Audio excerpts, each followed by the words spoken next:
Bonjour. Dans une vidéo précédente, j'ai dit que la seule méthode aux échecs était d'attaquer et toujours attaquer. Si vous attaquez n'importe comment, dans tous les sens, ça ne marche pas trop bien non plus. Et quand on est attaqué, il faut savoir quand même se défendre. Dans cette vidéo, je reviens sur tous les éléments clés d'une bonne tactique de jeu. Bien qu'il faut trouver le bon compromis, on va voir que l'attaque, le contrôle de l'échiquier, pour ne pas dire le contrôle du terrain, est le domaine crucial. Je vais quand même essayer de rester bref, on est dans les loisirs, l'idée n'est pas de taper dans de la vidéo qui fait 45 minutes, pourtant il y aurait de quoi en parler des heures. Au travers d'une vidéo, qu'il faudra juste voir comme une démonstration, je vais tenter de montrer tout ça. Alors pour le principe, on va garder en tête que, comme l'échiquier fait 8 cases par 8 cases, je vais décrire les tactiques en 8 grandes méthodes. La première étape est de sortir les pièces de leur point de départ pour qu'elles puissent participer activement au jeu. Ou juste maîtriser le plus de cases stratégiques possible. Alors il n'y a pas de préférence dans les pièces, vous pouvez très bien déplacer et ouvrir n'importe quelle pièce. La deuxième est bien tout simplement le centre de l'échiquier est stratégiquement important. Le contrôle offre plus d'options et limite celle de l'adversaire. Chacun verra le contrôle du centre de l'échiquier suivant ses préférences sur les pièces, ce qui fait tout l'intérêt du jeu. La dame contrôle un très large périmètre alors que le cheval lui offre des déplacements stratégiques intéressants. Tout en assurant la sécurité du roi, il faut s'assurer que le roi est en sécurité. Un roi exposé est une cible facile, mais aussi peut être sujet aux attaques facilement.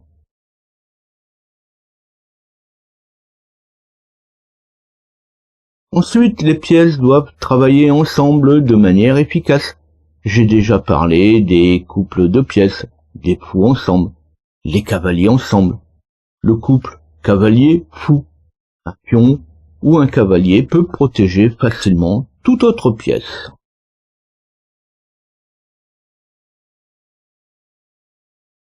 Avant d'attaquer, il est crucial d'analyser la position actuelle. Quels sont les points forts et faibles de l'adversaire? Quels sont les vôtres? Ici, je constate que mon pion en C2 est faible et pourrait faire l'objet d'une attaque de mon cavalier en C2. Un cavalier pourrait très bien l'attaquer. Heureusement qu'il est protégé par mon fou en D2.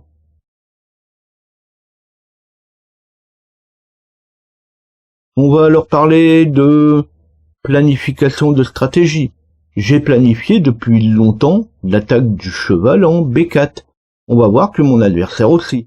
Il faut planifier un plan à long terme plutôt que de simplement réagir au coup direct de l'adversaire. On parle de réflexion sur plusieurs coups à l'avance.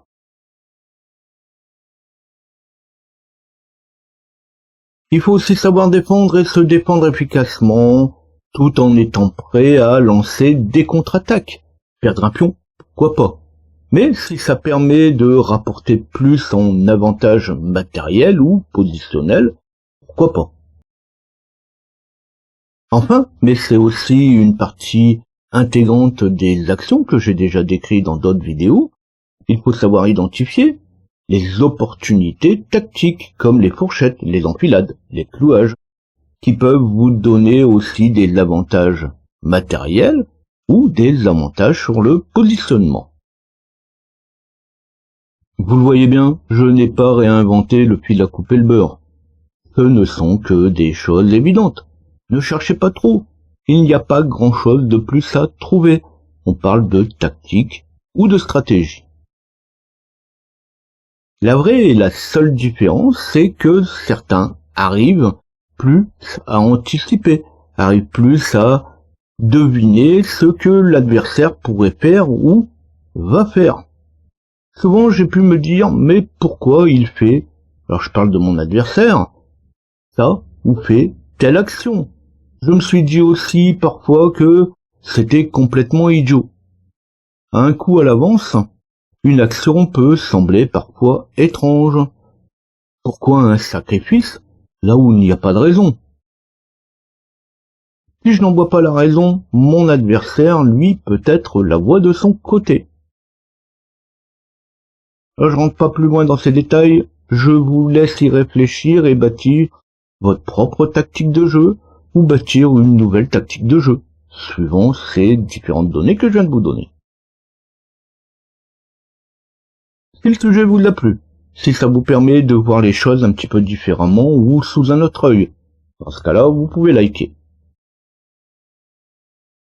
Des sujets, plus j'en parle, plus vous pouvez vous dire qu'il en existe des tas. Il en existe aussi des tas d'études, d'énigmes, de résolutions, de méthodes.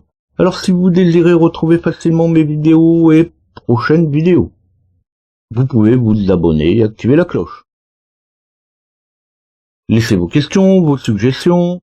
Si vous avez des remarques, n'hésitez pas à venir ici discuter des sujets qui vous importent.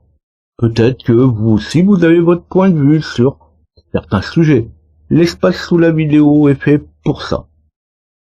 Allez, à bientôt!